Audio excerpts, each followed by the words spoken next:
എല്ലാ പ്രിയപ്പെട്ടവർക്ക് വേഗം വരുന്നവനാകുന്ന യേശുക്രിസ്തുവിൻ്റെ നാമത്തിലുള്ള സ്നേഹവന്ദനത്തെ ഞാൻ അറിയിക്കുകയാണ്. കർത്താവിന് കൃപയാൽ കഴിഞ്ഞ ദിവസങ്ങൾ നമുക്ക് എബ്രായലേഖനം പഠിച്ച് തീരുവാൻ തക്കവണ്ണം ഇടിയായി തീർന്നു. ഏകദേശം പഠിച്ച് തീർന്നുവെന്ന് പറയുന്ന വേർഡ് തെറ്റാണ്. എങ്കിലും കൃപയാൽ ഒരുമാതിരി നമുക്കൊന്ന് അവസാനിപ്പിക്കുവാനായിട്ട് ദൈവമായി കർത്താവ് സഹായിച്ചു. അടുത്ത വീക്കിൽ അടുത്ത മൺഡേയിലാണ് നമ്മുടെ എഫിഷ്യൻസ് ലേഖനം നമ്മൾ തുടങ്ങുന്നത്. അതുകൊണ്ട് ഇന്ന് രാത്രിയിൽ ഒരു എബ്രായ ലേഖനത്തിൽ തന്നെ ചില കാര്യങ്ങൾ പറഞ്ഞ് മുൻപോട്ട് പോകുവാനാണ് കർത്താവ് താല്പര്യപ്പെടുന്നത്. പലരും മുൻപിൽ കടന്നു വന്നിട്ടില്ലാത്ത പലർക്കും അതൊരനുഗ്രഹമാകട്ടെ എന്ന് ഞാൻ ആത്മാർത്ഥമായിട്ട് പ്രാർത്ഥിക്കുകയാണ്. പ്രധാനമായിട്ട് എബ്രായ ലേഖനത്തിലേക്ക് നമ്മൾ കടന്നു വരുമ്പോൾ നമ്മൾ മനസ്സിലാക്കി വളരെ അനുഗ്രഹിക്കപ്പെട്ടതായിരിക്കുന്ന ഒരു പുസ്തകമാണ് എബ്രായ ലേഖനം. പ്രത്യേകിച്ച് അത് എഴുതുവാനുള്ള പശ്ചാത്തലം എന്ന് പറയുന്നത് എബ്രായ വിശ്വാസികൾ അവർ ക്രിസ്തീയ വിശ്വാസത്തിന് വേണ്ടി കഷ്ടം അനുഭവിക്കേണ്ടതായിട്ട് വന്നപ്പോൾ അവർ വളരെ പ്രയാസങ്ങൾ അനുഭവിക്കേണ്ടതായിട്ട് വന്നു. പീഡകൾ അവരുടെ ജീവിതത്തിലുണ്ടായി. അവർക്കുള്ളതൊക്കെയും നഷ്ടമാകുവാൻ ഇടയായിത്തീർന്നു. തങ്ങളുടെ പ്രിയപ്പെട്ടവരവരെ തള്ളിക്കളഞ്ഞു. ഇപ്രകാരമുള്ള ഒത്തിരി പ്രശ്നങ്ങൾ അവരുടെ ജീവിതത്തിൽ കടന്നു വന്നപ്പോൾ ഇവിടുന്ന് ഒരു വിടുതലില്ലയോ എന്നുള്ള ഒരു ചിന്ത അവരുടെ ഉള്ളിൽ കടന്നു വരികയും എങ്ങനെയാണ് ആ പ്രത്യേകമായ സ്ഥാനത്ത് ആത്മീയമായിട്ട് തണുത്ത് പിന്നോട്ട് പോയിക്കൊണ്ടിരിക്കുന്ന ഒരു ജനത്തോടാണ് ദൈവത്തിൻ്റെ ദാസൻ എബ്രായ ലേഖനം എഴുതുവാൻ കാരണമായി തീർന്നത്. അവരെ ഒന്ന് ബലപ്പെടുത്തുവാൻ തക്കണം, അവരെ ഒന്ന് ഉത്തേജിപ്പിക്കുവാൻ തക്കണം, ഒന്ന് ശക്തീകരിക്കുവാനാണ് എബ്രായ ലേഖനം എഴുതിയത്. പ്രധാനമായിട്ട് ഇന്ന് രാത്രിയിൽ ഒരു ചിന്തയ്ക്ക് വേണ്ടി നമ്മൾ എബ്രായ ലേഖനത്തെക്കുറിച്ച് പഠിക്കുമ്പോൾ അതിൻ്റെ പ്രധാനപ്പെട്ട കണ്ടന്റ് എന്ന് പറയുന്നത് യേശുക്രിസ്തു ബെറ്റർ ദാൻ. അതാണ് അതിൻ്റെ വാക്യം. ഒരു കീ വേർഡ് എന്ന് പറയുന്നത് ബെറ്റർ ദാൻ, വലിയവൻ, പലരേക്കാൾ വലിയവൻ എന്നുള്ളത് ദൈവത്തിൻ്റെ തിരുവചനം വെളിപ്പെടുത്തുന്നു. നമ്മൾ കഴിഞ്ഞ ദിവസം നമ്മൾ ചിന്തിക്കുകയുണ്ടായി. ഒന്ന്, പഴയ നിയമ പ്രവാചകന്മാരെക്കാൾ കർത്താവായ യേശു വലിയവൻ. രണ്ട്, ദൂതന്മാരെക്കാൾ യേശു വലിയവൻ. 1 അധ്യായം 1 മുതൽ 3 വരെയുള്ള ഭാഗങ്ങൾ നമ്മൾ വായിക്കുമ്പോൾ അവിടെ നമ്മൾ കാണുന്നത് പഴയ നിയമ പ്രവാചകന്മാരെക്കാൾ വലിയവൻ. 4 വാക്യം മുതൽ 2 അധ്യായം വരെ പഠിപ്പിക്കുന്നത് ദൂതന്മാരെക്കാൾ യേശു വലിയവൻ. 3 അധ്യായത്തിലേക്ക് നമ്മൾ കടന്നു വരുമ്പോൾ മഹാപുരോഹിതനായ മോശയേക്കാൾ യേശു വലിയവൻ. 4 അധ്യായത്തിലേക്ക് കടന്നു വരുമ്പോൾ യോശുവേക്കാൾ കർത്താവായ യേശു വലിയവൻ. എന്തുകൊണ്ടെന്നാൽ യോശുവാണ് സ്വസ്ഥത വരുത്തിയത്. പക്ഷെങ്കിൽ ആ സ്വസ്ഥത യാഥാർത്ഥ്യമായിരുന്നില്ല. അതായിരുന്നില്ല അതിൻ്റെ പെർഫെക്റ്റ് റെസ്റ്റ് എന്ന് പറയുന്നത്. 5 അധ്യായത്തിലേക്ക് കടന്നു വരുമ്പോൾ നമ്മൾ കാണുന്നത് മഹാപുരോഹിതന്മാരെക്കാൾ വലിയവൻ. 7 അധ്യായത്തിലേക്ക് നമ്മൾ കാണുന്നത് അവിടെ കർത്താവായ യേശുക്രിസ്തുവിൻ്റെ നിഴലിലായിരിക്കുന്ന നമ്മൾ മനസ്സിലാക്കുന്നത് അവിടെ പറയപ്പെടുന്നത് 7 അധ്യായത്തിൻ്റെ 2 വാക്യത്തിൽ നമ്മൾ കാണുന്നത് ഈ മൽക്കിസദേക്കിനേക്കാൾ കർത്താവായ യേശു വലിയവൻ. മൽക്കിസദേക്ക് എന്ന് പറയുന്നത് കർത്താവായ യേശു ക്രിസ്തുവിൻ്റെ ഒരു നിഴല്. 6 അധ്യായത്തിലേക്ക് കടന്നു വരുമ്പോൾ അബ്രഹാമിനേക്കാൾ കർത്താവായ യേശു വലിയവൻ. 8 മുതൽ അധ്യായങ്ങൾ താഴോട്ട് നമ്മൾ പഠിക്കുമ്പോൾ അവിടെ നമ്മൾ കാണുന്നത് യാഗപീഠങ്ങളെക്കാൾ ദേവാലയത്തിൽ കർത്താവായ യേശു വലിയവൻ. ഇപ്രകാരമുള്ള ചിന്തകളാണ് എബ്രായ ലേഖനത്തിൽ പഠിപ്പിക്കുമ്പോൾ ഇന്ന് രാത്രിയിൽ പ്രധാനമായിട്ട് 5 മുന്നറിയിപ്പുകളാണ് എബ്രായ ലേഖനത്തിൻ്റെ പ്രധാനപ്പെട്ട വിഷയം. അതിനകത്താണ് ഇന്ന് രാത്രി ഒരല്പസമയം നിൽക്കുവാനായിട്ട് കർത്താവ് ഞാൻ താല്പര്യപ്പെടുന്നത്. എബ്രായ ലേഖനത്തിൻ്റെ പ്രാധാന്യത എന്ന് പറയുന്നത് 5 മുന്നറിയിപ്പുകൾ. അന്ന് ഇല്ലാതിരുന്നവരെ പെട്ടെന്ന് നിങ്ങൾ നോട്ട് ചെയ്താട്ട് സ്റ്റേജ് ബൈ സ്റ്റേജ് ആയിട്ട് അവരുടെ വീഴ്ച വശങ്ങളെയാണ് ദൈവത്തിൻ്റെ ദാസൻ അവിടെ വെളിപ്പെടുത്തുവാനിടയായി തീർന്നത്. 5 മുന്നറിയിപ്പൻ, 5 വാർണിങ്സ്. അതിൽ 1 മുന്നറിയിപ്പാണ് ഹീബ്രൂസ് ചാപ്റ്റർ 2 വേഴ്സ് 4. 1 മുന്നറിയിപ്പ് എബ്രായ ലേഖനം 2 അധ്യായം 4 വാക്യം. ആ വാക്യം ഇപ്രകാരം പറയുന്നത്. വായിച്ചോട്ടെ ആരെങ്കിലും പെട്ടെന്ന്.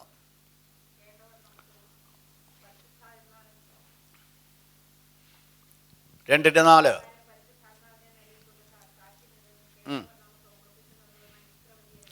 ഇത്ര വലിയ രക്ഷ ഗണ്യമാക്കാതെ പോയാൽ, സച്ച് എ ഗ്രേറ്റ് സാൽവേഷൻ. അതാണ് 1 മുന്നറിയിപ്പ്. ഇത്ര വലിയ രക്ഷ ഗണ്യമാക്കാതെ പോയാൽ. അപ്പോൾ രക്ഷയുടെ വിലയെക്കുറിച്ച് അവിടെ പറഞ്ഞിട്ട് അതിനെ ഗണ്യമാക്കാതിരിക്കുന്ന, വില കൊടുക്കാതിരിക്കുന്ന ഒരു കൂട്ടത്തിൻ്റെ മുൻപിലാണ് ദൈവത്തിൻ്റെ ദാസൻ പറയുന്ന ഇത്ര വലിയ രക്ഷ ഗണ്യമാക്കാതെ പോയാൽ എന്താ സംഭവിക്കുന്നത്? ന്യായവിധിയിൽ നിന്നോ എങ്ങനെ തെറ്റിയൊഴിയും. Such a great salvation. രണ്ടാമത്തെ മുന്നറിയിപ്പാണോ ഹീബ്രൂസ് ചാപ്റ്റർ 3 വേഴ്സ് നമ്പർ 12. എബ്രായലേഖനം 3-ാമത്തെ വാക്യം.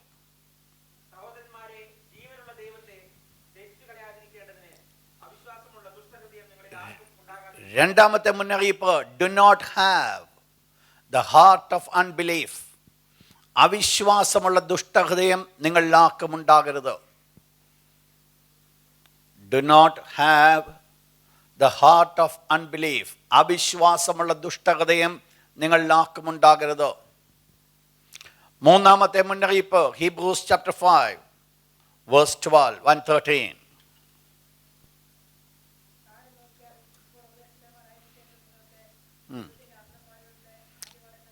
Price God. മൂന്നാമത്തെ മുന്നറിയിപ്പ്, സ്പിരിച്വൽ ഇൻഫൻസി അല്ലെങ്കിൽ സ്പിരിച്വൽ ഇമ്മച്യൂരിറ്റി.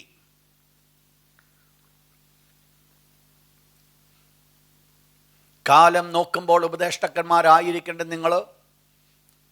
നിങ്ങൾക്കിപ്പോൾ എന്ത് ചെയ്യേണ്ടതായിട്ട് വരുന്നു? ആദ്യ പാഠങ്ങളെ തന്നെ ഉപദേശിച്ചിരുവാൻ കാരണമായിരിക്കുന്നു. നാലാമത്തെ മുന്നറിയിപ്പ്, ഹീബ്രൂസ് ചാപ്റ്റർ 10 വേഴ്സ് 26. ഹീബ്രൂസ് 10:26.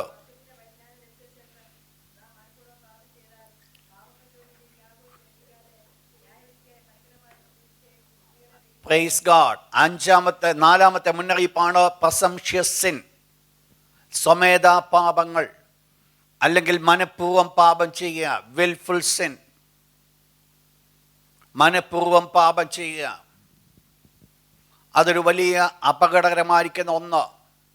ഏഴാമത്തെ മുന്നറിയിപ്പ്, ഹീബ്രൂസ് ചാപ്റ്റർ 12 വേഴ്സ് 25. അഞ്ചാമത്തെ മുന്നറിയിപ്പ്, ഹീബ്രൂസ് 12:25.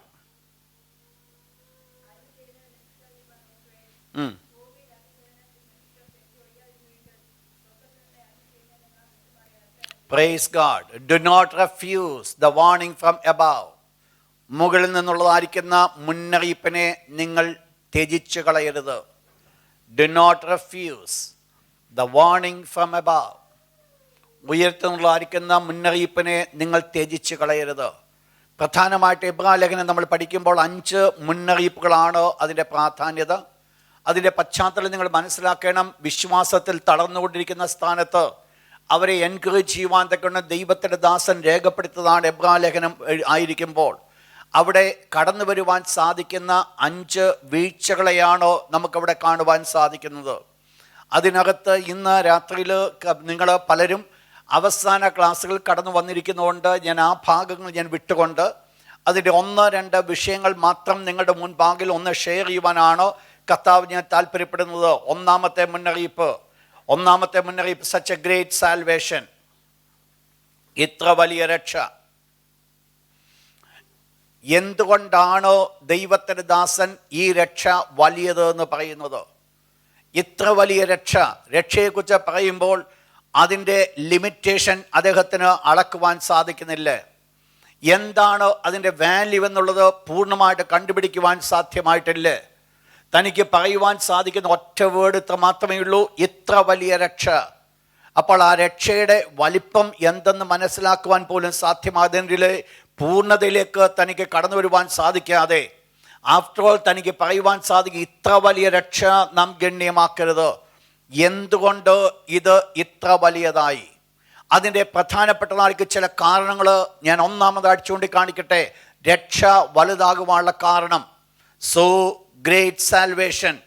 വൈ?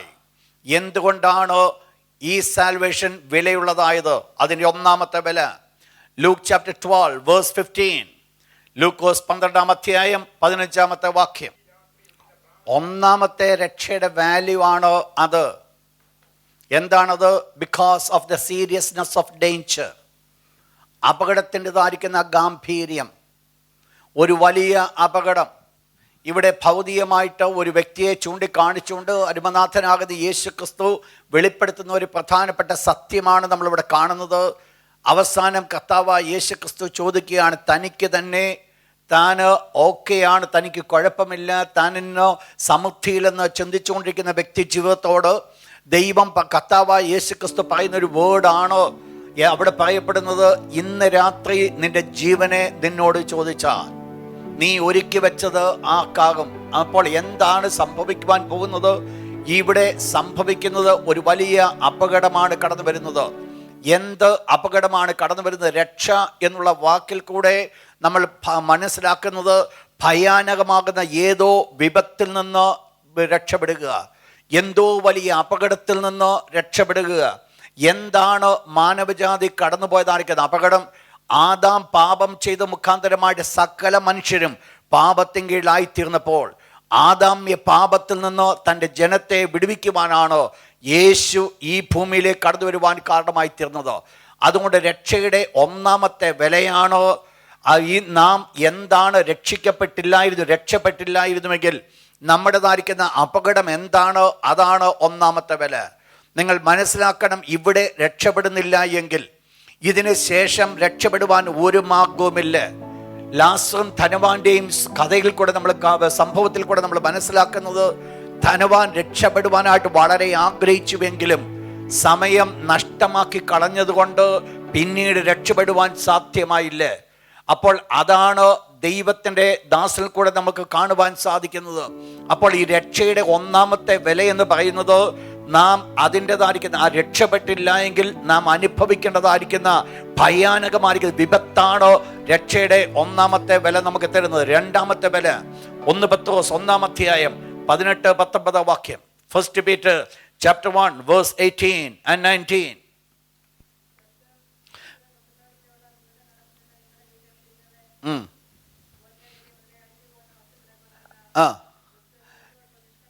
അപ്പോൾ രണ്ടാമത്തെ രക്ഷയുടെ വിലയാണോ the price that Jesus gave. യേശു കൊടുത്ത വില. യേശു ഒരു വില കൊടുത്തു. രക്ഷപ്പെടുവാൻ തക്കണം യേശു ക്രിസ്തു കൊടുത്ത വില ദൈവത്തിൻ്റെ തിരുവചനം പറയുന്നു, വ്യർത്ഥവും പാരമ്പര്യമായുള്ള നിങ്ങളുടെ നടപ്പിൽ നിന്ന് നിങ്ങളെ വീണ്ടെടുത്തിരിക്കുന്നത് പൊന്ന് വെള്ളി മുതലായി അഴിഞ്ഞു പോകുന്ന വസ്തുക്കളെ കൊണ്ടല്ല എന്ന് പറഞ്ഞാൽ, പൊന്നിനും വെള്ളിക്കും നേടിത്തരുവാൻ സാധിക്കാത്തത്, ഈ ലോകത്തിൻ്റെ സമ്പാദ്യത്തിനോ നേടിത്തരുവാൻ സാധിക്കാത്തത് എന്താണ് സംഭവിച്ചത്? അത് നേടിത്തരുവാനാണോ യേശു തൻ്റെ ജീവനെ കൊടുക്കുവാനായിട്ടിടയായി തീർന്നത്? തൻ്റെ ജീവനെ നൽകി തന്ന് നിങ്ങളെ വീണ്ടെടുത്തിരിക്കുന്നത് യേശുവിൻ്റെ രക്തം കൊണ്ട് നമ്മെ വിലയ്ക്ക് വാങ്ങി. യോഹന്നാൻ 3:16 തൻ്റെ ഏകജാതനായ പുത്രൻ വിശ്വസിക്കുന്ന ഏവനും നശിച്ചു പോകാതെ നിത്യജീവൻ പ്രാപിക്കേണ്ടതിനോ ദൈവം അവനെ നൽകുവാൻ തക്കവണ്ണം ലോകത്തെ സ്നേഹിച്ചു. അപ്പോൾ രണ്ടാമത്തെ പ്രത്യേകതയാണോ ദൈവം കൊടുത്തൊരു വില, യേശു സ്വയമായിട്ട് കൊടുത്തൊരു വില. യേശു എന്ത് വിലയാണ് കൊടുത്തത്? തൻ്റെ ജീവനെ അതിനുവേണ്ടി കൊടുത്തു. തൻ്റെ ജീവനെ അതിനുവേണ്ടി കൊടുത്തു. ലോകത്തിൽ ഒരു മനുഷ്യൻ്റെ ജീവൻ്റെ വിലയെന്ന് പറയുന്നത്, രക്ഷയുടെ വിലയെന്ന് പറയുന്നത്, ഒരു മനുഷ്യൻ സർവ്വ ലോകവും നേടിയാലും തൻ്റെ ജീവനെ നഷ്ടപ്പെടുത്തിയാൽ അവൻ എന്ത് പ്രയോജനം എന്ന് പറഞ്ഞാൽ, നാം നേടിയതോ ഈ ലോകത്തിൻ്റെ സകലതും കൊണ്ട് ഈ രക്ഷ നമുക്ക് അവകാശമാക്കുവാൻ സാധ്യമല്ല. ഈ ലോകത്തിൽ ഉള്ള സകലത്തിൻ്റെയും വില ഒരുമിച്ച് കൂട്ടിയാലും രക്ഷപ്പെടുവാനായിട്ട് സാധ്യം. അതിനേക്കാൾ വലിയ വിലയാണോ യേശുവിൻ്റെ രക്തത്തിൻ്റെ വിലയെന്ന് പറയുന്നത്? നിങ്ങൾ മനസ്സിലാക്കണം, എന്തുകൊണ്ട് യേശുവിൻ്റെ രക്തം വിലയുള്ളതായിത്തീർന്നു. യേശുവിൻ്റെ രക്തം വിലയുള്ളതാകുവാൻ കാരണമായി തീർന്നത്, അതിൻ്റെ പ്രാധാന്യത എന്ന് പറയുന്നത്, യേശുവിൽ പാപമില്ലായിരുന്നു എന്നുള്ളതാണ് ഒന്നാമത്തെ പ്രത്യേകത. അതുകൊണ്ടാണ് യേശുവിൻ്റെ രക്തത്തിന് വിലയുണ്ടായത്. അന്ന് കർത്താവായ യേശു ക്രിസ്തുവിനെ 30 വെള്ളിക്കാശിന് ഒറ്റിക്കൊടുത്തുവെങ്കിൽ തന്നെയും, 30 വെള്ളിക്കാശാണ് യേശു ക്രിസ്തുവിന് വില കൊടുത്തതെങ്കിലും, സ്വർഗത്തിലെ ദൈവത്തിന് മുൻപാകെ യേശു ക്രിസ്തുവിൻ്റെ വില എന്ന് പറയുന്നത് അതിന് വിലമതിക്കുവാനായിട്ട് സാധിക്കുന്നില്ല. സ്വർഗത്തിലെ ദൈവം ഒരു വിലയും കാണുന്നില്ല. എന്തുകൊണ്ട് വില കാണുന്നില്ല? ഒരു വില കൊടുത്ത് വാങ്ങുവാൻ സാധിക്കുന്നതല്ല, യേശു ക്രിസ്തുവിൽ കൂടെ ലഭ്യമായി തീർന്നത്. മനസ്സിലാക്കിക്കോണം, രണ്ടാമത്തെ രക്ഷയുടെ വിലയാണോ യേശു കൊടുത്തൊരു വില. നമ്മൾ ഏത് സാധനം വാങ്ങിക്കുവാനായിട്ട് വില കൊടുക്കുന്നുവോ ആ വിലയ്ക്ക് അതൊരു വാല്യൂ ഉണ്ടെങ്കിൽ, ആ വില കൊടുക്കുന്നതിന് നമ്മൾ വിലമതിക്കുന്നുവെങ്കിൽ, അല്ലെങ്കിൽ സുലഭമായി കിട്ടുന്ന 1 ദിർഹംസിന് കിട്ടുന്നതോ അല്ലെങ്കിൽ ഒരുപക്ഷെ 1,00,000 ദിർഹംസിന് മേടിക്കുന്നതോ, രണ്ടും തമ്മിൽ ഒരു വലിയ വ്യത്യാസമുണ്ട്. രണ്ടും നമ്മൾ സൂക്ഷിക്കുന്നതിനോ ഒരു പ്രത്യേകതയുണ്ട്. ഒന്ന്, അതിന് വിലയില്ല. മറ്റതിന് വിലയുണ്ട്. വിലയുള്ളതിനെ അതുപോലെ സൂക്ഷിക്കുന്നുവെങ്കിൽ മനസ്സിലാക്കേണ്ടത് യേശുക്രിസ്തുവിൻ്റെ രക്തത്തിൻ്റെ വിലയെന്ന് പറയുന്നത് വിലമതിക്കുവാൻ സാധിക്കാത്തത് കൊണ്ട് എനിക്കും എൻ്റെയും നിങ്ങളുടെ രക്ഷയുടെ വിലയെന്ന് പറയുന്നത് വിലമതിക്കുവാൻ സാധിക്കുന്നില്ല. എനിക്ക് നിങ്ങൾക്കും വില പറഞ്ഞ് അവസാനിപ്പിക്കുവാൻ പറ്റുന്നതല്ല രക്ഷ എന്ന് പറയുന്നത്. മൂന്നാമത്തെ രക്ഷയുടെ പ്രത്യേകത, കൊലോസ്യർ ലേഖനം 1-ാം അധ്യായം 16-ാമത്തെ വാക്യം. Colossians chapter 1 verse 16. കൊലോസിയൻസ് 1:16.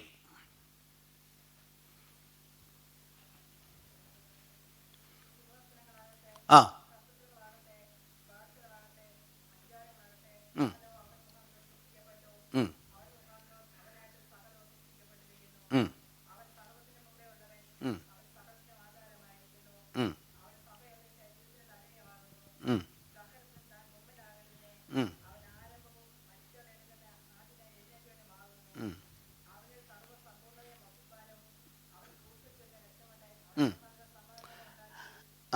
അവൻ ക്രൂശിൽ ചൊരിഞ്ഞ രക്തം കൊണ്ട് അവൻ സമാധാനം ഉണ്ടാക്കി.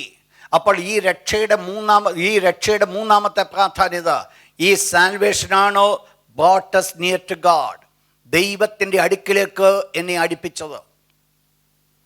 Salvation brought us near to God, ദൈവത്തിൻ്റെ അടുക്കിലേക്ക് എന്നെ അടുപ്പിച്ചത്.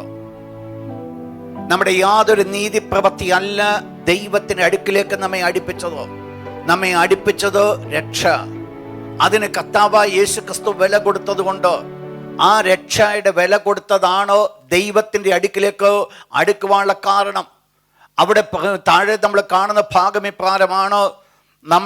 അവിടെ പറയപ്പെടുന്നത് ഈ രക്ഷ എത്രമാത്രം വലിയതായിരുന്നു. ദൈവത്തിൻ്റെ അടുക്കിലേക്ക് അബ്ബാ പിതാവേ എന്ന് വിളിക്കുവാനുള്ള പുത്രത്തിൻ്റെ സ്വീകാരം ഒരു നിമിഷം കൊണ്ട് വേദപുസ്തകം പഠിപ്പിക്കുന്നു. യേശുവിനെ കൈക്കൊണ്ട് യേശുവിൻ്റെ നാമത്തിൽ വിശ്വസിക്കുന്ന ഏവർക്കും ദൈവമക്കളാകുവാൻ അധികാരം കൊടുത്തു. ഒരു സെക്കൻഡ് കൊണ്ട് ഞാൻ ദൈവത്തിൻ്റെ പൈതലാകുക എന്ന് പറഞ്ഞാൽ ദൈവം എൻ്റെ പിതാവായി തീരുക, ഞാൻ അവൻ്റെ മകന് നമ്മൾ മക്കളായി തീരുക. ഇത് ഒത്തിരി സമയം എടുത്തിട്ടില്ല, ഒരൊറ്റ സെക്കൻഡ്. എന്തുകൊണ്ടാണോ ഞാൻ ദൈവം എൻ്റെ പിതാവായതോ ഞാൻ അവൻ്റെ മക്കളായതോ അതിൻ്റെ കാരണമെന്ന് പറയുന്നതോ രക്ഷയാണോ അതിന് കാരണമായി തീർന്നതോ?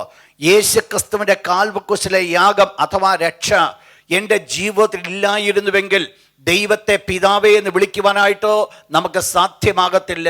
അപ്പോൾ ദൈവത്തെ പിതാവേ എന്ന് വിളിക്കുവാനുള്ള യോഗ്യത നമുക്ക് നൽകി തന്നത് യേശുക്രിസ്തുവിൻ്റെ രക്ഷാകരണമായിരിക്കുന്ന പ്രവൃത്തി എന്നോ നമുക്ക് കാണുവാൻ സാധിക്കും. Revelation chapter 1 verse 6. ദൈവം നമ്മെ ആരാക്കി നിർത്തിയിരിക്കുന്നു? റെവലേഷൻ 1:6. നമ്മുടെ പാപം പോക്കി നമ്മെ തന്റെ രക്തത്താൽ വിടുവിച്ച്, പ്രൈസ് ഗോഡ്, തന്റെ പിതാവായ ദൈവത്തിന് നമ്മെ രാജ്യവും പുരോഹിതന്മാരുമാക്കി തീർത്തവന്. ശ്രദ്ധിക്കുക, ഒരു നിമിഷം കൊണ്ടാണോ നാം അവന്റെ രാജ്യമായി തീർന്നത്? ഒരു നിമിഷം കൊണ്ടാണോ നാം അവന്റെ പുരോഹിത വർഗമായി മാറ്റപ്പെട്ടത്? വലിയ കാര്യമൊന്നും ചെയ്തില്ല. രക്ഷ ഒന്നേ മാത്രമേ സംഭവിച്ചുള്ളൂ, യേശുവിനെ ഞാൻ സ്വീകരിക്കുവാൻ ഇടയായി തീർന്നത്. നാലാമത്തെ പ്രത്യേകത, എഫേഷ്യൻസ് ചാപ്റ്റർ 1 verse 3. സ്വർഗത്തിലെ സകല ആത്മീയ അനുഗ്രഹത്താലും, പ്രൈസ് ഗോഡ്, നമ്മെ ക്രിസ്തുവേശുവിൽ അനുഗ്രഹിച്ചിരിക്കുന്ന, നമ്മൾ ആ വാക്യം നമ്മൾ ചിന്തിക്കും. നാലാമത്തെ പ്രത്യേകത, ഓപ്പൺ ഹെവൻസ് ഫോർ മീ, സ്വർഗം എനിക്ക് വേണ്ടി തുറക്കപ്പെട്ടു. സ്വർഗം എനിക്ക് വേണ്ടി തുറക്കപ്പെട്ടു. സ്വർഗത്തിലെ സകല ആത്മീയ അനുഗ്രഹത്താലും നമ്മെ ക്രിസ്തുവേശുവിൽ നമ്മെ അനുഗ്രഹിച്ചിരിക്കുന്നു. അപ്പോൾ എന്തുകൊണ്ടാണോ നാം അനുഗ്രഹം അനുഭവിക്കുവാൻ കാരണമായി തീർന്നത്? നാം രക്ഷിക്കപ്പെട്ടതുകൊണ്ട്, നാം രക്ഷപ്പെട്ടുകൊണ്ട്, രക്ഷയിൽ നാം ആയതുകൊണ്ട്. ഇല്ലായിരുന്നുവെങ്കിൽ സ്വർഗത്തിലെ ഒരനുഗ്രഹത്തിനും നാം യോഗ്യരായിരുന്നില്ല. ഒരു നിമിഷം കൊണ്ട് യേശുവിനെ നമ്മൾ വിശ്വസിച്ചു എന്നുള്ള ഏക കാരണത്താൽ, ദൈവത്തിന് മക്കളായി തീർന്നു എന്നുള്ള ഏക പദവിയിൽ, രക്ഷിക്കപ്പെട്ടു എന്നുള്ള ഏക കാര്യത്താൽ എനിക്ക് എന്ത് ലഭിച്ചു? സ്വർഗം എനിക്ക് വേണ്ടി തുറക്കപ്പെടുകയാണ്. സ്വർഗത്തിലെ ആത്മീയ നന്മകൾ ഞാൻ അനുഭവിക്കുവാൻ യോഗ്യനായിരിക്കുക. ഈ പ്രത്യേകിച്ച് എഫേസ്യ ലേഖനം നമ്മൾ പഠിക്കുമ്പോൾ അവിടെ പ്രധാനപ്പെട്ട വിഷയമെന്ന് പറയുന്നത് A position of A believer in Christ. ഒരു വിശ്വാസിയുടെ ക്രിസ്തു ഉള്ളതായിരിക്കുന്ന സ്ഥാനം, അതാണ് ആ പൊസിഷൻ. അപ്പോൾ എവിടെയാണ്, എന്താണ് അവൻ ആയിരിക്കുന്നത്? എത്രമാത്രം നന്മകളാണ് അവൻ അനുഭവിക്കുന്നത്? എന്തെല്ലാം അവർക്ക് അനുഭവിക്കുവാനായിട്ട് സാധിക്കും.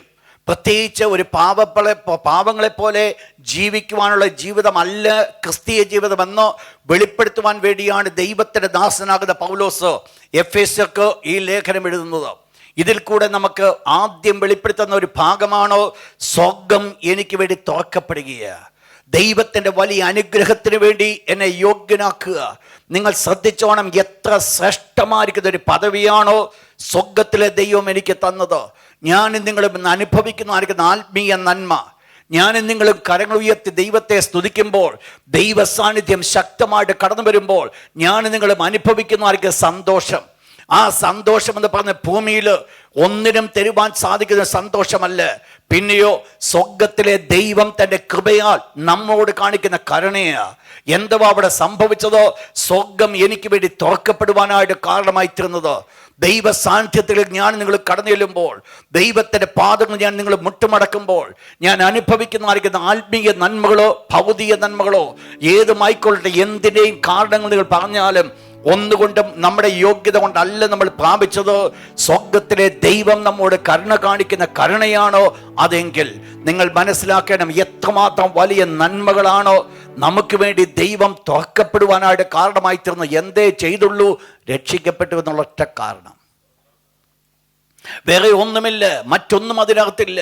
ഞാൻ രക്ഷിക്കപ്പെട്ടത് കൊണ്ട് എനിക്ക് ലഭിച്ചതായിരിക്കുന്ന ശ്രേഷ്ഠമായിരിക്കുന്ന പദവി, സ്വർഗം എനിക്ക് വേണ്ടി തുറക്കപ്പെട്ടു. അഞ്ചാമത്തെ വിഷയം, ഇതിൻ്റെ രക്ഷയുടെ വാല്യൂ. യൂദായുടെ പുസ്തകം 1-ാമത്തെ വാക്യം, ജൂഡ് വേഴ്സ് 1.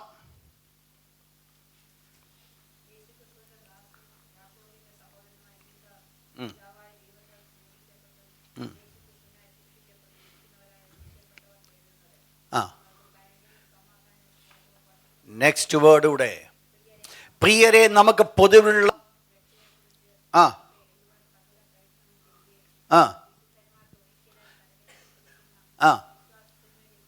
Praise God. അപ്പോൾ ഇവിടുത്തെ പ്രത്യേകത എന്ന് പറയുന്നത് എൻട്രസ്റ്റഡ് ടു us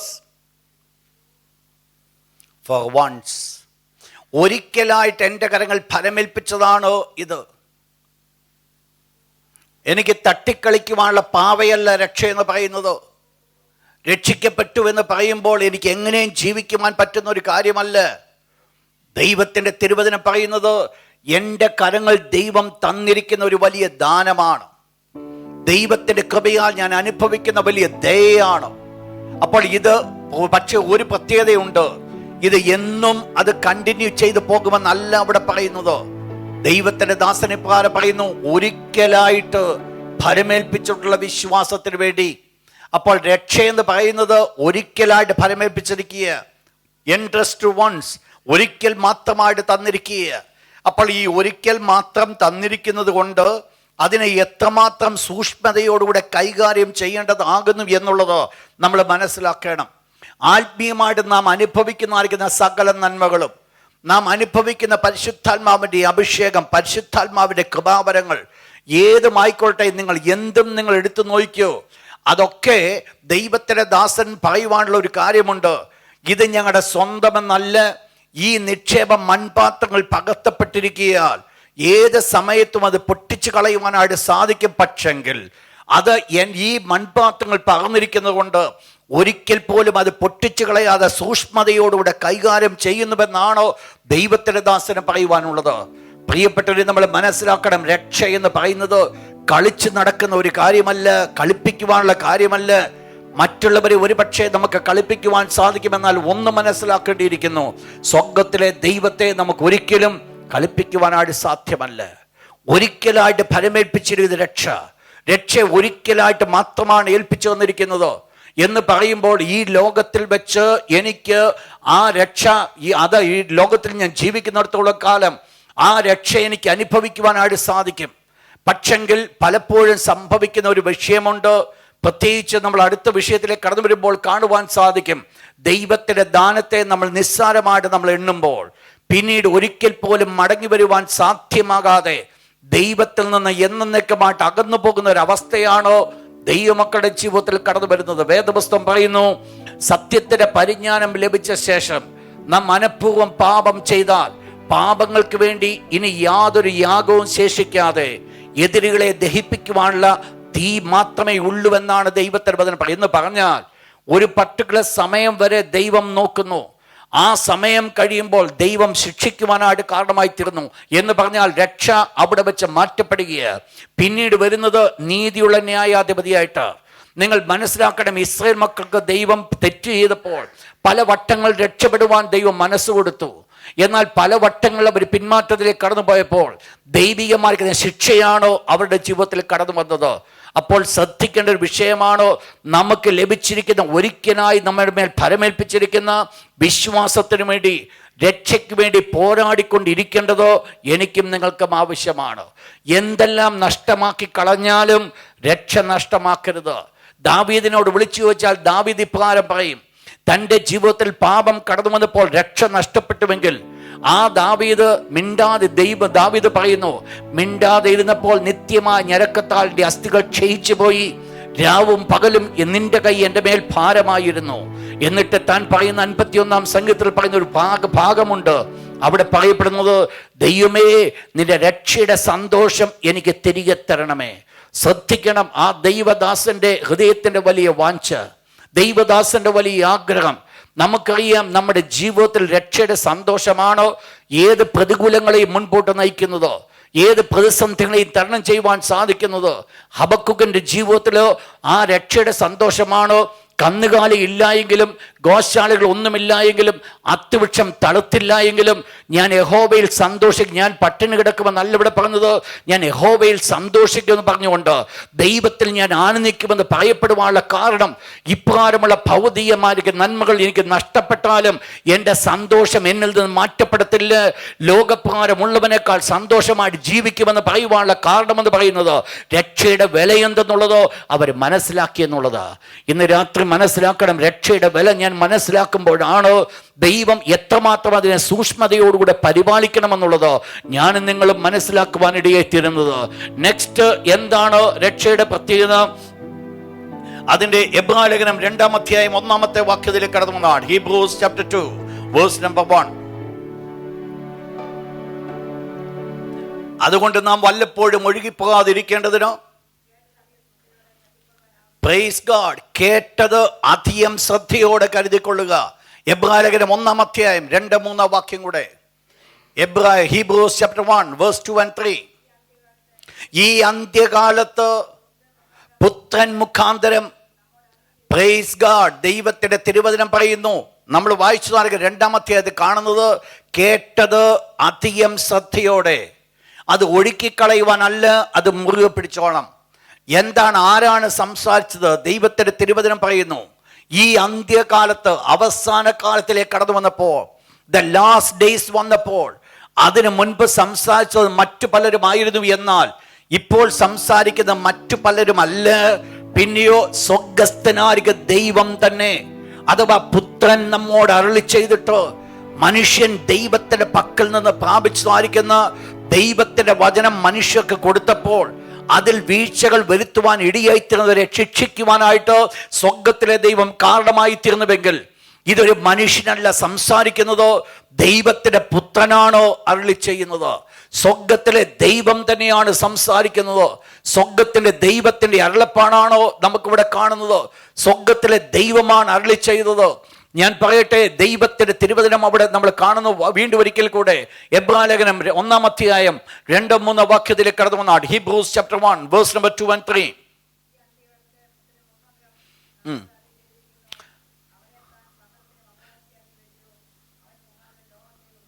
അതിന്റെ മുകളിലത്തെ 1-ാമത്തെ വാക്യം തൊട്ടൊന്ന് വായിച്ചാട്ട് സിസ്റ്റർ. ദൈവം പണ്ട് ഭാഗമായിട്ടും അരുളി ചെയ്തിട്ട്, അപ്പോൾ പ്രവാചകന്മാർ മുഖാന്തരം ദൈവം അരുളി ചെയ്തു. എങ്ങനെ അരുളി ചെയ്തു? ഭാഗമായിട്ട്, വിവിധമായിട്ട്. അപ്പോൾ ദൈവം പൂർണ്ണമായിട്ടല്ല വെളിപ്പെടുത്തി കൊടുത്തത്, ഭാഗമായിട്ട് വെളിപ്പെടുത്തി കൊടുത്തു. ആരിൽ കൂടെ വെളിപ്പെടുത്തി? പ്രവാചകന്മാർ മുഖാന്തരം. താഴത്തെ വാക്യം കൂടെ.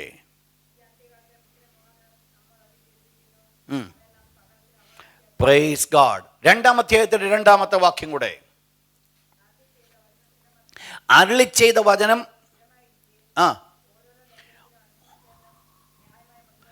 ശ്രദ്ധിക്കുക, പഴയ നിയമത്തിൽ പറഞ്ഞ പ്രവാചകന്മാരെ കൊണ്ട് പറയിപ്പിച്ചു സാധിക്കുന്ന ഓരോ വാക്കുകൾക്ക് അത് ലംഘിച്ചപ്പോൾ അവർക്ക് ശിക്ഷ കൊടുത്തുവെങ്കിൽ, അവരെ ദൈവം ന്യായം വിധിച്ചുവെങ്കിൽ, എന്നിട്ടാണ് പറയുന്നത് ഇപ്പോൾ ആര് മുഖാന്തരം? പുത്രൻ മുഖാന്തരം സംസാരിക്കുന്നത്. അപ്പോൾ അതിനേക്കാൾ എത്രമാത്രം വിലയുണ്ട് ഈ പ്രത്യേകമായിരിക്കുന്ന കാര്യം. പഴയ നിയമ പ്രവാചകന്മാരെ പോലെ അല്ല പുതിയ നിയമത്തിൽ അരുനാഥനാകുന്ന യേശു. പഴയ നിയമത്തിലെ പ്രവാചകന്മാർ ദൈവത്തിന് വേണ്ടി അവർ നിന്നുവെങ്കിൽ, പുതിയ നിയമത്തിലേക്ക് കടന്നു വരുമ്പോൾ അരുമനാഥനാകുന്ന യേശു ദൈവമായിരുന്നവനാണോ നിൽക്കുവാൻ കാരണമായി തീർന്നത്. അപ്പോൾ ഈ പ്രവാചകന്മാരുടെ വാക്കുകളല്ല ഇപ്പോൾ ലഭിച്ചിരിക്കുന്നത്, പുത്രന്റെ വാക്കുകളാണ് ലഭിച്ചിരിക്കുന്നത്. പുത്രന്റെ വാക്കുകൾ മാത്രമല്ല, അതിന് 4 പ്രാധാന്യതകളെ കൂടെ നമുക്കിവിടെ കാണുവാൻ സാധിക്കും. 2-ാം അധ്യായം അതിൻ്റെ 3-ാമത്തെ വാക്യം വീണ്ടും, എന്നാൽ കർത്താവ് താൻ പറഞ്ഞു തുടങ്ങിയതും. അപ്പോൾ പുത്രൻ അരുളി ചെയ്തത് ദൈവം കണ്ണുമടച്ചിരുന്നുവെന്നല്ല പറഞ്ഞത്, ദൈവം സാക്ഷി വെച്ചു എന്ന് പറയുന്നത്. God testified. എന്ത് അരുമനാഥനാകുന്ന യേശു സംസാരിച്ചുവോ അത് വെറും ഒരു മാനുഷിക വചനമായിരുന്നില്ല, പിന്നെയോ ദൈവം അതിന് സാക്ഷ്യം പറഞ്ഞു. സ്വർഗത്തിലെ ദൈവം പറഞ്ഞു അത് ശരിയാണോ, ഇത് സത്യമാണോ, ഈ പറഞ്ഞത് മുഴുവൻ ശരിയെന്ന് സ്വർഗത്തിലെ ദൈവം പറഞ്ഞു. എങ്ങനെയാ സാക്ഷ്യം പറഞ്ഞത്? 4 കാര്യത്തിൽ കൂടെ. നിങ്ങൾ മനസ്സിലാക്കണം, 2 പേരുടെ സാക്ഷ്യം ഒന്നാകുന്നുവെങ്കിൽ ആ കാര്യത്തിന് ഒരു സത്യമുണ്ട്. എന്നാൽ ഇവിടെ പറയപ്പെടുന്ന 2 പേരുടെ സാക്ഷ്യമല്ല, പിന്നെയോ 4 കാരണങ്ങളാണോ ഈ സാക്ഷ്യത്തെ ഉറപ്പിച്ചത്. എങ്ങനെയാ ഉറപ്പിച്ചത്? ഒന്നാമത്തത് അടയാളങ്ങൾ, സയൻസ്. ദൈവം എന്ത് ചെയ്തു? യേശുക്രിസ്തുവിന്റെ വചനത്തിനോ യേശുക്രിസ്തുവിന്റെ വാക്കുകൾക്ക് അടയാളങ്ങളാൽ ഉറപ്പുവരുത്തി. എന്താണ് അടയാളങ്ങളുടെ പ്രത്യേകത? അടയാളങ്ങളുടെ പ്രത്യേകത എന്ന് പറയുന്നത് യോഹന്നാന്റെ സുവിശേഷം 20-ാം അധ്യായം ലാസ്റ്റ് 2 വേഴ്സ്, അവസാനത്തെ 2 വാക്യങ്ങൾ.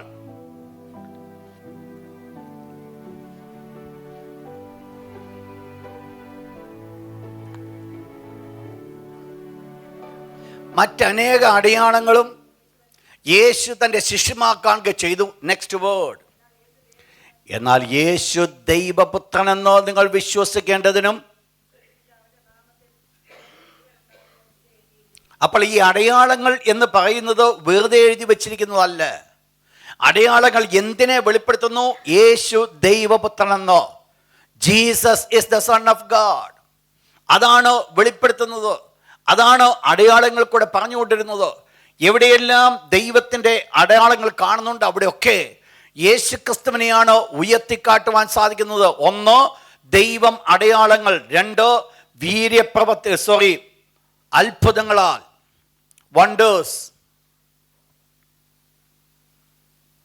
ദൈവം സാക്ഷി നിൽക്കുന്ന 4 കാര്യങ്ങൾ 4 വിധത്തിൽ. 1 അടയാളങ്ങളാൽ, 2 അത്ഭുതങ്ങളാൽ, ദൈവത്തിൻ്റെ അത്ഭുത പ്രവൃത്തികൾ, വണ്ടേഴ്സ്. 3-ാമത്തത് വിത്ത് ഡൈവേഴ്സ് ഓഫ് മിറക്കിൾസ്, വിവിധ വീര്യപ്രവൃത്തികളാൽ, വിവിധ വീര്യപ്രവൃത്തികളാൽ. 4-ാമത്തത് with the gifts of the Holy Spirit, പരിശുദ്ധാത്മാവിനെ നൽകിക്കൊണ്ട്, പരിശുദ്ധാത്മാവിനെ നൽകിക്കൊണ്ട്.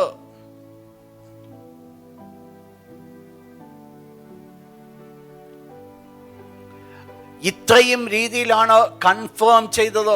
ആരുടെ വാക്ക്? യേശുക്രിസ്തുവിന്റെ വാക്ക്. പുത്രൻ താൻ പറഞ്ഞു തുടങ്ങി. അത് സാധാരണപ്പെട്ട വാക്കായിട്ടല്ല, ദൈവം തന്നെ കൂടെ ഇരുന്നോ യേശുക്രിസ്തുവിന്റെ സകല വാക്കുകളെയും അറ്റസ്റ്റ് ചെയ്ത് വിടുകയായിരുന്നു. ആരുടെ വേർഡാണിത്? ദൈവത്തിന്റെ വാക്ക് എന്നുള്ളത്. അതുകൊണ്ട് ദൈവത്തിന്റെ ദാസൻ പറയുക, ഇത്ര വലിയ രക്ഷയെ നിങ്ങൾ എന്ത് ചെയ്യരുത്? അഗണ്യമാക്കരുത്.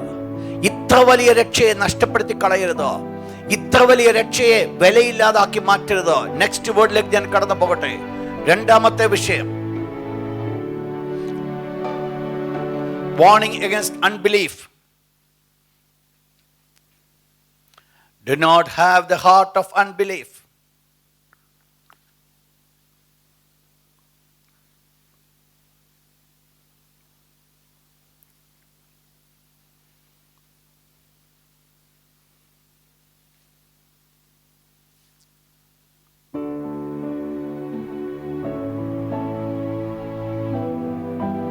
അവിശ്വാസമുള്ള ദുഷ്ടഹൃദയം.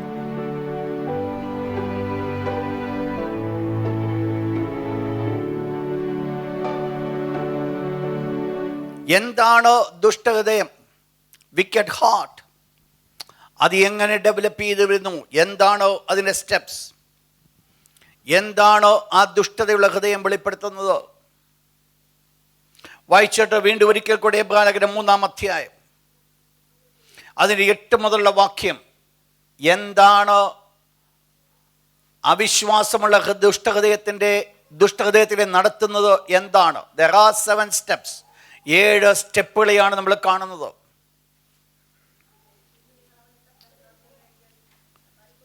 നോട്ട് ചെയ്തോ? 7 steps of apostasy. ദുഷ്ടഹൃദയം കടന്നു വരുമ്പോൾ സംഭവിക്കുന്നത് ദൈവത്തെ ത്യജിച്ചു കളയുക.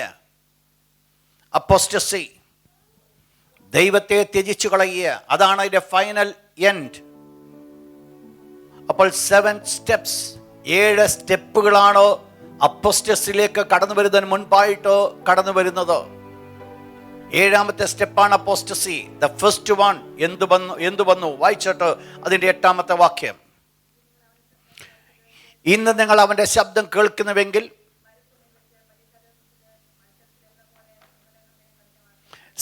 ഒന്നാമത്തെ വിഷയം, refuse to hear from God. ദൈവത്തിൽ നിന്ന് കേൾക്കുവാനായിട്ട് അവര് അതിനെ മത്സരിക്കുന്നു, മറുത്ത് പറയുന്നു, അതിനെ ആഗ്രഹിക്കുന്നില്ല. ദൈവത്തിൽ നിന്ന് കേൾക്കുവാൻ അവർ ആഗ്രഹിക്കുന്നില്ല. നിങ്ങൾ ശ്രദ്ധിച്ചോണേ, ഇതൊരു വലിയ ഡേഞ്ചറസ് സിറ്റുവേഷനാണ്. ദൈവത്തിൽ നിന്ന് കേൾക്കുവാൻ നമ്മൾ ആഗ്രഹിക്കാതിരിക്കുന്നുവെങ്കിൽ, ആ ദൈവത്തിൽ നിന്ന് കേൾക്കാതിരിക്കുന്ന ലാസ്റ്റ് സ്റ്റേജിലേക്ക് കടന്നു വരുമ്പോൾ ഒരു അവിശ്വാസമുള്ള ദുഷ്ടഹൃദയം, ഒരു അപ്പോസ്റ്റസിയിലേക്കാണോ എന്നെ നിങ്ങളെ നയിക്കുന്നത്? ദൈവം നമ്മോട് സംസാരിക്കുന്നു. നമുക്കറിയാം, ഇന്ന് പുതിയ നിയമസഭയിൽ ഇവാഞ്ചലിസം പുരോഗമിക്കാതിരിക്കുന്നതിൻ്റെ കാരണമെന്ന് പറയുന്നത് knowledge and behaviour difference gap. ഒരു വലിയ ഗ്യാപ്പുകൾ കിടക്കുക. നമുക്കറിയാത്തതുകൊണ്ടല്ല, ദൈവവചനത്തിൽ സത്യം അറിയാഞ്ഞുകൊണ്ടല്ല, ഏതെല്ലാമാണ് ദൈവം എന്താഗ്രഹിക്കുന്നുവെന്ന് അറിയാത്തത് കൊണ്ടല്ല. പക്ഷേ എന്ത് സംഭവിക്കുന്നു? നമ്മുടെ പ്രാവർത്തിക ജീവിതത്തിലേക്ക് അത് കൊണ്ടുപോകാൻ സാധിക്കുന്നില്ല. അതാണ് പുതിയ നിയമത്തിൻ്റെ വിഷയം. എന്താണോ പ്രാവർത്തിക ജീവിതത്തിലെ കൊണ്ടുപോകാൻ ഇടയാകുന്നില്ല എന്ന് പറയുമ്പോൾ അതിൻ്റെ അർത്ഥമാണോ ദൈവത്തിൻ്റെ വാക്ക് കേൾക്കുന്നതിലോ ഞാൻ റെഫ്യൂസ് ചെയ്യുക. ദൈവത്തിൻ്റെ വാക്കുകളെ കേൾക്കുവാനായിട്ട് ഞാൻ ആഗ്രഹിക്കുന്നില്ല. നിങ്ങൾ മനസ്സിലാക്കണം, ദൈവത്തിൻ്റെ വചനത്തെ ഞാൻ അനുസരിക്കാതിരിക്കുമ്പോൾ, കേൾക്കുന്നവർക്ക് ദൈവത്തിൻ്റെ വചനം എൻ്റെ പ്രാവർത്തിക ജീവിതത്തിലെ കൊണ്ടുവരാതിരിക്കുമ്പോൾ, നമ്മുടെ ജീവിതത്തിൽ സ്വാഭാവികമായിട്ട് നമ്മുടെ ജീവിതത്തിൽ കൂടെ നമ്മൾ ചെയ്യുന്ന ഒരു കാര്യമാണോ ആ ദൈവത്തിൻ്റെ വചനത്തെ നമ്മൾ റെഫ്യൂസ് ചെയ്യുന്നുവെന്നുള്ളതാണ്. അതാണ് അക്ഷരീയമായിട്ട് സംഭവിക്കുന്നത്. അങ്ങനെയെങ്കിൽ നിങ്ങൾ മനസ്സിലാക്കണം, ദൈവത്തിൻ്റെ വചനം നാം കേൾക്കുന്നത്, അതിനെ ഏറ്റെടുക്കേണ്ടത് എത്രത്തോളം ആവശ്യമാണ്. ദൈവത്തിൻ്റെ വചനം നാം കേൾക്കുമ്പോൾ ഏറ്റെടുക്കാതെ പോയാൽ എന്താണ് 2ാമത്തെ സ്റ്റേജ്? വീണ്ടും അതേ വാക്യം ഒന്ന് വായിച്ചാട്ട്.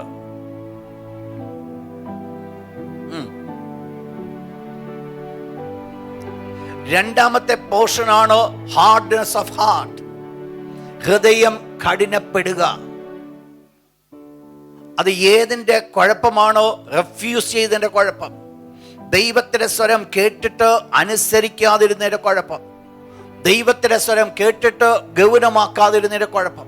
അതുകൊണ്ട് എന്ത് സംഭവിച്ചു? 2ാമത്തെ സ്റ്റെപ്പിലേക്ക് കടന്നു വരികയാണോ ഒരു അവിശ്വാസം. എന്താ അവിടെ സംഭവിക്കുന്നത്? എൻ്റെ ഹൃദയം കഠിനപ്പെടുന്നു. നമ്മൾ കഴിഞ്ഞ ചില നാളുകൾക്ക് മുൻപായിട്ട് റോമലേഖനത്തിൽ നമ്മൾ ഇപ്പോൾ പഠിക്കുകയുണ്ടായി, പാപത്തിൻ്റെ ചതിയാൽ നിങ്ങൾ കഠിനപ്പെടാതിരിക്കേണ്ടതിന്. എന്താ അവിടെ പറയപ്പെടുന്നത്? പാപം അവസരം ലഭിച്ചിട്ട് നമ്മെ നശിപ്പിക്കുവാനായിട്ട് കാരണമായിത്തീരുന്നു. അപ്പോൾ എന്തുകൊണ്ടാണത് സംഭവിക്കുന്നത്? പാപത്തെക്കുറിച്ചൊരു കുറ്റബോധം ജീവിതത്തിൽ കടന്നു വരാതെ, പാപവുമായിട്ട് ബന്ധപ്പെട്ടുകൊണ്ട് മുൻപോട്ട് കടന്നു പോകുമ്പോൾ സംഭവിക്കുന്നത് എൻ്റെ ഹൃദയം കഠിനപ്പെടുന്നതാണ് ഇതിൻ്റെ കാരണമായിരിക്കുന്നത്. അപ്പോസ്തലനായ പൗലോസ് എബ്രായലേഖനത്തിൽ ഇപ്രകാരം നമ്മൾ വായിക്കുകയുണ്ടായി, സകലത്തിലും നല്ലവരായി നടക്കുവാൻ ഞങ്ങൾ ഇച്ഛിക്കുന്നത് കൊണ്ട് ഞങ്ങൾക്ക് നല്ല മനസ്സാക്ഷി ഉണ്ട് എന്ന് ഞങ്ങൾ ഗ്രഹിക്കുന്നു. 13ാം അധ്യായത്തിൽ നമ്മൾ പഠിച്ചൊരു ഭാഗമാണ്. സകലത്തിലും നല്ലവരായി നടക്കുവാൻ ഇച്ഛിക്കുന്നുണ്ട്. അപ്പം എൻ്റെ ഹൃദയത്തിൽ നല്ലവനായി നടക്കുവാൻ താല്പര്യമുണ്ടെങ്കിൽ നിങ്ങൾക്കറിയാം, നമുക്കറിയാം, നമ്മുടെ എല്ലാവരുടെ ജീവിതത്തിൽ ബലഹീനത കടന്നു വരുന്നവരാ, വീഴ്ചകൾ കടന്നു വരുന്നവരാ. എന്നാൽ ആ വീഴ്ചകൾ കടന്നു വരുന്ന സ്ഥാനത്തും നല്ലവരായി നടക്കുവാനുള്ള ഒരു ആഗ്രഹം എന്ന് പറഞ്ഞാൽ ചെയ്തു പോയ തെറ്റിനെക്കുറിച്ച് ഒരു കുറ്റബോധം നമ്മുടെ ഉള്ളിലുണ്ടെങ്കിൽ, അതിൽ നിന്ന് വിടിവിക്കുവാനൊരു മനസ്സ് നമ്മുടെ ഉള്ളിലുണ്ടെങ്കിൽ, ഈ പ്രത്യേകമായിരിക്കുന്ന അടിമത്വത്തിൽ രക്ഷപ്പെടണമെന്നുള്ള ആഗ്രഹം നമ്മുടെ ഉള്ളിലുണ്ടെങ്കിൽ, അത് വെളിപ്പെടുത്തുന്നത് ദൈവത്തിൻ്റെ നല്ല മനസ്സാക്ഷി നമ്മൾ ഉണ്ട് എന്നുള്ളതിൻ്റെ തെളിവാണ്. നമ്മുടെ ആരുടെയും ജീവിതം, നമ്മൾ ആരും പെർഫെക്റ്റ് അല്ലേ, എല്ലാവരുടെയും ജീവിതത്തിൽ വീക്ക്നെസ് ഉണ്ട്. എന്നാൽ ആ വീക്ക്നെസ്സിന് മധ്യത്തിൽ ദൈവത്തിന് വേണ്ടി ജീവിക്കുവാനുള്ള താല്പര്യം നമ്മുടെ ഉള്ളിൽ കടന്നു വരുമ്പോൾ, ദൈവത്തിന് വേണ്ടി ജീവിക്കുവാനുള്ള ഒരുക്കം നമ്മുടെ ഉള്ളിൽ കടന്നു വരുമ്പോൾ, അതാണ് സ്വർഗ്ഗത്തിലെ ദൈവം പ്രസാദിക്കുന്നത്. ദൈവത്തിന്റെ ദാസൻ പൗലോസ് ഇപ്രകാരം പറയുന്നു, നന്മ ചെയ്യുവാൻ എനിക്ക് ആഗ്രഹമുണ്ട്, എങ്കിലും ഞാൻ ചെയ്യുന്നത് നന്മയല്ല, തിന്മയത്രേ വന്നു പോകുന്നത്. ഇറ്റ് ഈസ് പോസിബിൾ, അത് സംഭവിക്കുവാൻ ചാൻസ് ഉണ്ട്. എന്നാൽ സംഭവിക്കണമെന്നല്ല ഞാൻ ഇവിടെ പറഞ്ഞു വരുന്നത്. അത് സംഭവിക്കുന്ന സമയത്തും ഉള്ളിൻ്റെ ഉള്ളിൽ വേദന ഉണ്ടെങ്കിൽ, ഉള്ളിൻ്റെ ഉള്ളിൽ അയ്യോ ഞാൻ തെറ്റിപ്പോയെന്നുള്ള കരച്ചിൽ ഉള്ളിൻ്റെ ഉള്ളിൽ ഉണ്ടെങ്കിൽ, അത് വെളിപ്പെടുത്തുന്നത് ഞാൻ ഇന്ന് ദൈവമായിട്ട് എനിക്കൊരു ബന്ധമുണ്ട് എന്നുള്ളതാണ് വെളിപ്പെടുത്തുന്നത്. ഈ ഒരു ഭാരം ഉള്ളിലില്ല എങ്കിൽ അത് വെളിപ്പെടുത്തുന്നത് എൻ്റെ ഹൃദയം കഠിനപ്പെട്ടു പോയി എന്നുള്ളതാണ്. എന്തുകൊണ്ടാണ് കഠിനപ്പെട്ടു പോയത്? ദൈവം പല പ്രാവശ്യം സംസാരിച്ചിട്ടും പല പ്രാവശ്യങ്ങളും ദൈവത്തിൻ്റെ വാക്കുകൾ കേൾക്കാതെ അത് വിട്ടുകളയുന്നതായിരിക്കും ഒരു അനുഭവം. ഇവിടെയാണ് സ്വാഭാവികമായിട്ട് ഹാർഡ് ആൻഡ് ഹാർട്ട്, ഹൃദയം കഠിനപ്പെടുവാൻ കാരണമായിരിക്കുന്നത്.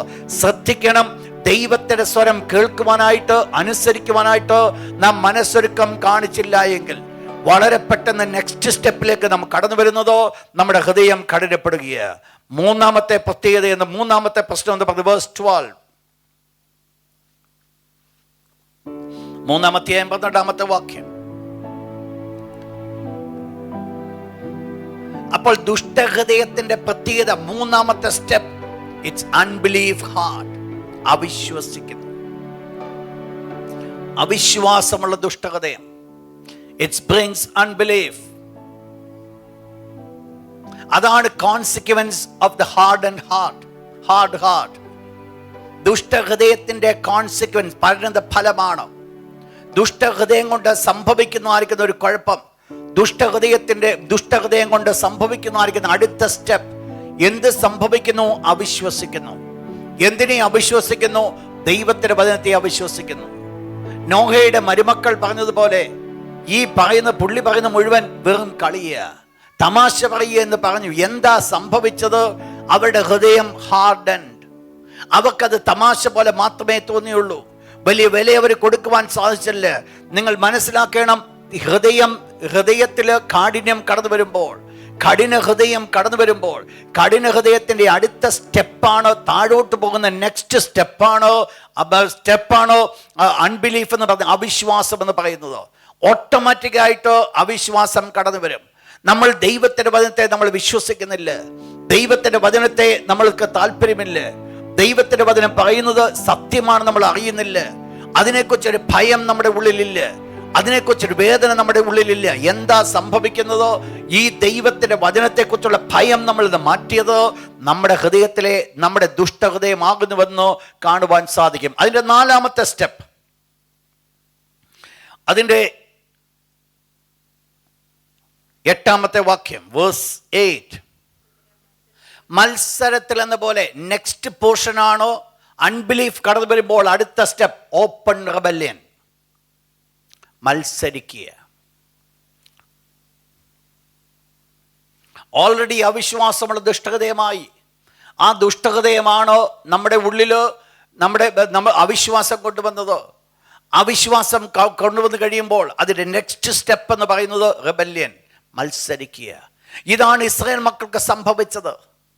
അവർ മേഘസ്തംഭത്തിൽ അവർ ജീവിക്കുമ്പോൾ, ദൈവം കൊടുക്കുന്ന മന്ന അവർ ഭക്ഷിച്ചുകൊണ്ട് ജീവിക്കുമ്പോൾ, ദൈവം കൊടുക്കുന്ന ഇറച്ചി അവർ ഭക്ഷിച്ചുകൊണ്ട് ജീവിക്കുമ്പോൾ, ദൈവം അവർ കൊടുത്തുകാണിക്കുന്ന അത്ഭുതമേറിയ വെള്ളം എന്ന് പറഞ്ഞാൽ പാറയിൽ നിന്ന് വെള്ളം പുറപ്പെടുവിച്ചത്, ആ വെള്ളം അവർ കുടിച്ചുകൊണ്ടിരിക്കുമ്പോൾ തന്നെയാണ് ദൈവത്തോട് അവർ മത്സരിച്ചത്.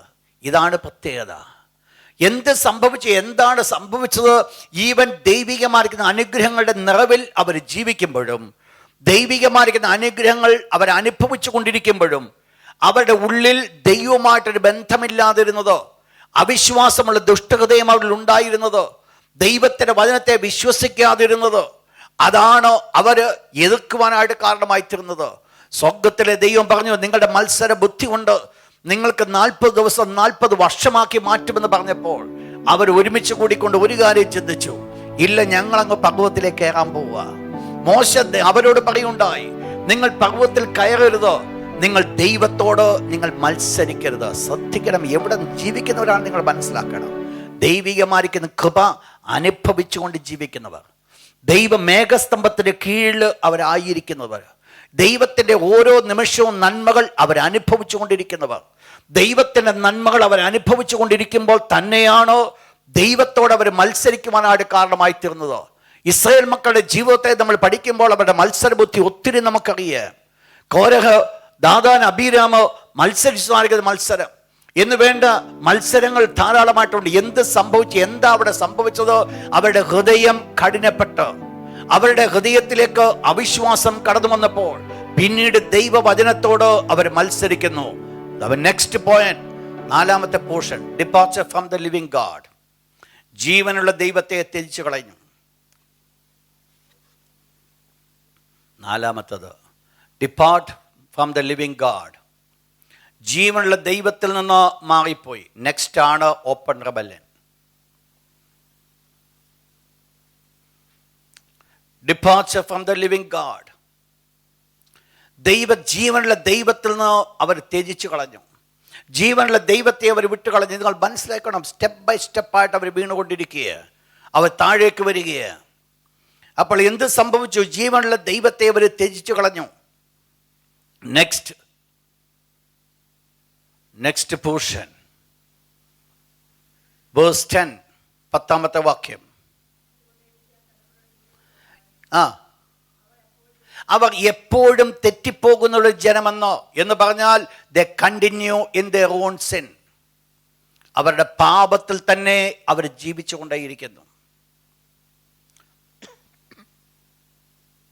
അവരുടെ പാപത്തിൽ തന്നെ അവർ ജീവിച്ചുകൊണ്ടിരിക്കുക. They continued in their own sin.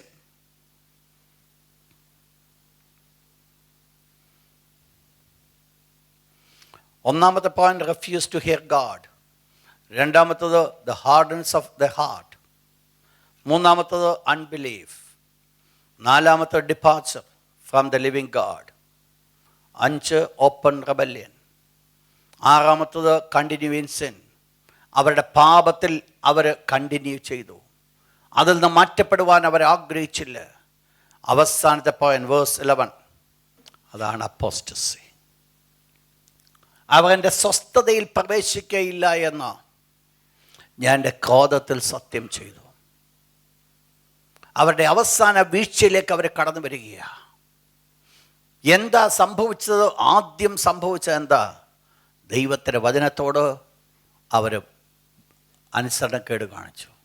ആ ഒരു ചെറിയ തെറ്റ്, സ്റ്റെപ്പ് ബൈ സ്റ്റെപ്പ്, അതാണ് ഇവിടെ താഴേക്ക് കൊണ്ടുവന്നിട്ട് ദൈവത്തിൽ നിന്ന് എന്നേക്കുമായിട്ട് അന്യപ്പെട്ടു പോകുന്ന ഒരവസ്ഥയിലേക്ക് അവർ കടന്നു വരുവാൻ കാരണമായി തീർന്നത്.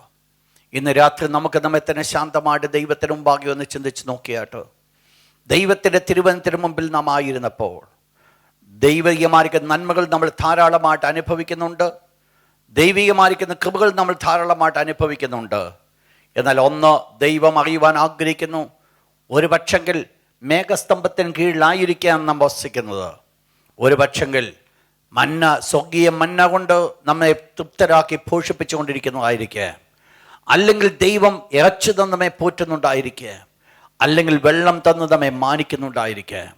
ഈ സകല നന്മകളും അനുഭവിച്ചു കൊണ്ടിരിക്കുമ്പോൾ പ്രിയപ്പെട്ടവരെ, ദൈവത്തിൽ നിന്ന് അന്യപ്പെട്ട അപ്പോസ്റ്റസിയിലേക്ക് മാറ്റപ്പെട്ടതായിരിക്കുന്ന ഒരു കൂട്ടം ജനം, ഇത് തന്നെയാണ് അരുമനാഥനാകുന്ന യേശു പുതിയ നിയമത്തിലേക്ക് കടന്നു വരുമ്പോൾ ശാസ്ത്രിമാരോട് പരീക്ഷന്മാരോടും പറയുവാൻ ഇടയായിത്തീർന്നത്. കപടഭക്തിക്കാരെ, എന്താ അവര് ദൈവീയമായിരിക്കുന്ന നന്മകൾ അനുഭവിക്കുന്നതായിരിക്കുന്ന കൂട്ടത്തിൽ അവരായിരിക്കുമ്പോഴും ഹൃദയം കൊണ്ട് ദൈവത്തോട് യാതൊരു ബന്ധവുമില്ലാതെ, ദൈവത്തോട് യാതൊരു സ്നേഹവുമില്ലാതെ, വെറും പ്രവർത്തികമായിരിക്കുന്ന ചില പ്രകടനങ്ങൾ കൊണ്ട് ദൈവത്തെ സ്നേഹിക്കുന്നുവെന്ന് പറയുകയും ഉള്ളം കൊണ്ട് യാതൊന്നും വെളിപ്പെടുത്താതെയും ഇരിക്കുന്ന ആ പരീശന്മാരെ പോലെ നാം ആയിത്തീരുവാൻ സ്വന്തത്തിലെ ദൈവം ആഗ്രഹിക്കുന്നില്ലേ? ദൈവിക നന്മകൾ നാം അനുഭവിക്കുമ്പോൾ, ദൈവികമായിരിക്കുന്ന കൃപകൾ നാം അനുഭവിക്കുമ്പോൾ, ഈ ദിവസം നമുക്കൊന്ന് പറയുവാനുള്ളത്, എൻ്റെ ദൈവമേ, ഞങ്ങളുടെ ജീവിതത്തെ നിന്റെ കരങ്ങളിലേക്ക് പൂർണ്ണമായിട്ട് ഏൽപ്പിച്ചു തരികയാണ്. നിന്റെ ഇഷ്ടം ഞങ്ങൾക്കൂടെ നിറവേറ്റപ്പെടുവാൻ ഇത്ര വലിയ രക്ഷ ഞങ്ങളുടെ ജീവിതത്തിൽ തന്നിരിക്കുമ്പോൾ ആ രക്ഷയുടെ വില ഞങ്ങൾ മനസ്സിലാക്കിക്കൊണ്ട്, കർത്താവെ, ഞങ്ങൾ മുൻപോട്ട് കടന്നു പോകുവാൻ കൃപ ചെയ്യണമേ എന്ന് ദൈവത്തോട് പ്രാർത്ഥിച്ചാട്ട്. എല്ലാവരും കണ്ണുകളടച്ചുകൊണ്ട് എല്ലാവരും ദൈവത്തോട് പ്രാർത്ഥിച്ചാട്ട്. കർത്താവിൻ്റെ വിശുദ്ധമായിരിക്കുന്ന കരങ്ങളിലേക്ക് ദൈവം എല്ലാവരും പരിപൂർണമായിട്ട് ഫലമേൽപ്പിച്ചുകൊണ്ട് ഇന്ന് രാത്രി, എൻ്റെ ദൈവമേ, എന്നോട് നീ ഇടപെട്ടല്ലോ. ആ ദൈവത്തിൻ്റെ സ്വരം കേട്ടതിന് മുൻപിൽ ഇതാ എൻ്റെ ജീവിതത്തെ ഞാൻ പൂർണ്ണമായിട്ട് ഏൽപ്പിച്ചിരിക്കുക.